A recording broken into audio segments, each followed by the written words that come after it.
Vandaag gaan we naar Michel François op atelierbezoek om het over het werk Pas tomber niet vallen te hebben. Het is een werk dat bestaat uit een plafond aan paardenbloemen en daaronder ligt een tapijt waarop de plattegrond van een cel van de TBS-kliniek in Rotterdam te zien is. Want Michel François die heeft in 1997 daar een artistiek project gedaan samen met TBS-cliënten. Ja, hoe pak je zoiets aan en hoe is daar uiteindelijk dit werk voortgekomen? Daar gaan we het vandaag met hem over hebben. Mon travail, si vous voulez, pendant cette année-là, ça a été de rentrer en dialogue avec eux de façon non pédagogique, puisque moi je ne suis pas pédagogue, je ne suis pas médecin, encore moins gardien de prison ou psychiatre, etc. C'était quelque chose qui n'était pas contre eux, mais pas nécessairement pour les changer ou quoi que ce soit, mais quelque chose que je fais spontanément, c'est de me créer des contraintes et à l'intérieur de ces contraintes, essayer de trouver quand même une voie très étroite, mais de pouvoir amener quelque chose de positif, de créatif, de possibilité, de plan d'évasion.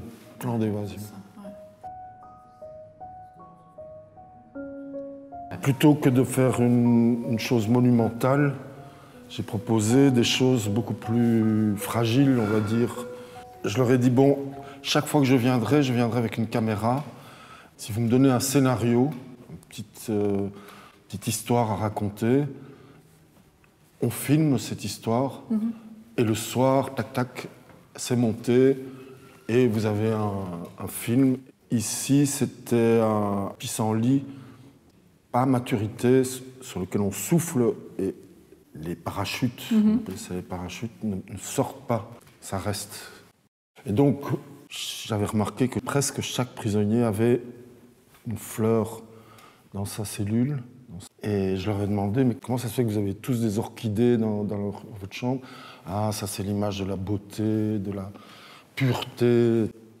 La fois suivante, je suis venu avec des orties, brandnettels, ou des pissenlits, paardebloemen, qui sont réputées des fleurs mauvaises herbes, si on veut. Ils ne se sont pas sentis brusqués au moment donné que vous êtes arrivé avec des orties Si. et puis...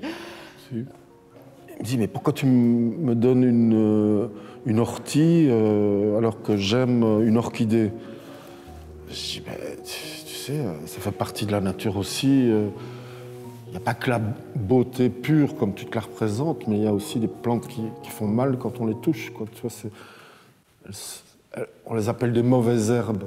Et puis j'ai dit, mais tu sais bien, en les regardant droit dans les yeux, tu sais bien pourquoi je te fais ça. Ils comprennent la métaphore parfaitement. Un peu quand même, mais il ne faut pas les prendre pour des cons non plus.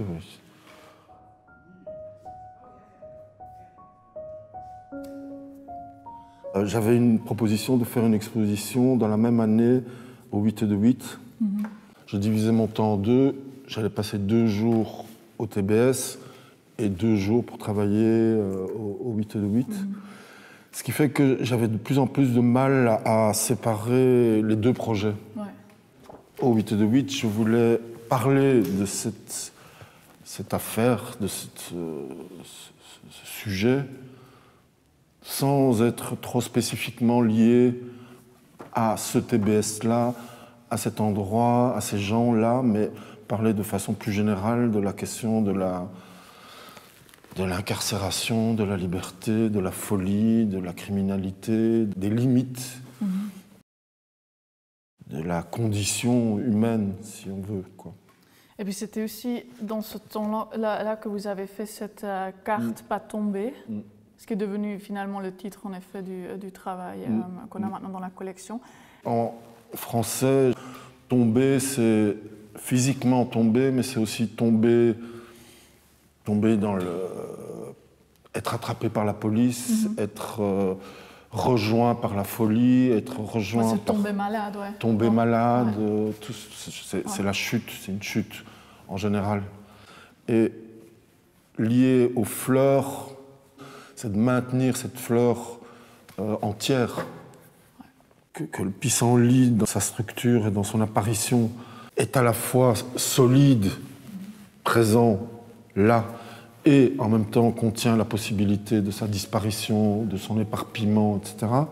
Et donc dans le contexte du TBS, je trouvais que c'était assez juste, parce que ces gens qui sont dans cette prison, c'est à la fois une situation qui les contraigne, et en même temps ils ont un grand espoir de liberté, d'ouverture, et d'échapper à cette contrainte.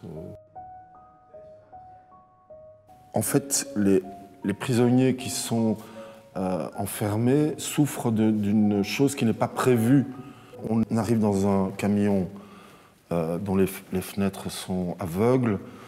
On arrive dedans, on passe à l'administration, on signe 2-3 papiers, on est guidé dans les couloirs et on est amené dans sa chambre, dans sa cellule, sans avoir jamais une overview, une vue d'ensemble de la chose.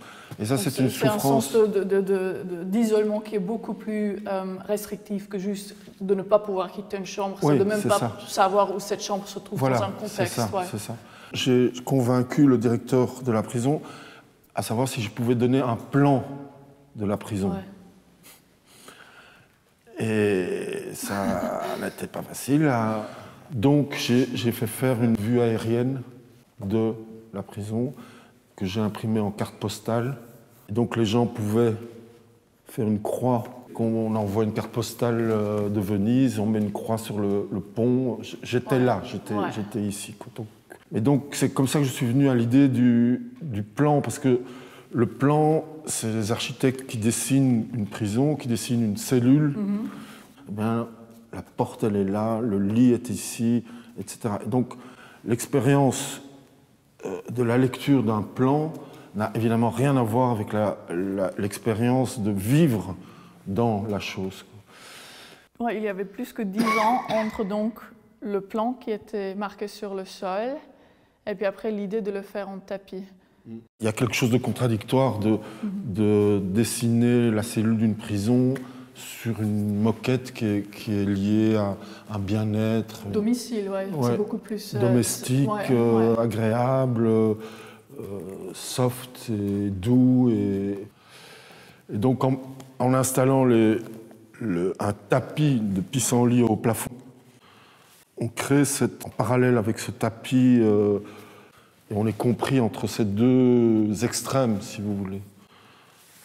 La possibilité d'éparpillement, de se projeter dans l'air, dans le ciel, dans la nature, dans la diversité, avec les autres. Ils sont nombreux, ils sont prêts à se communiquer avec cette proposition, au contraire, extrêmement sèche et dure, d'une réalité qui nous ramène à nos actes, à nos crimes, à nos pulsions de mort, à notre pulsion de contraintes, etc., etc.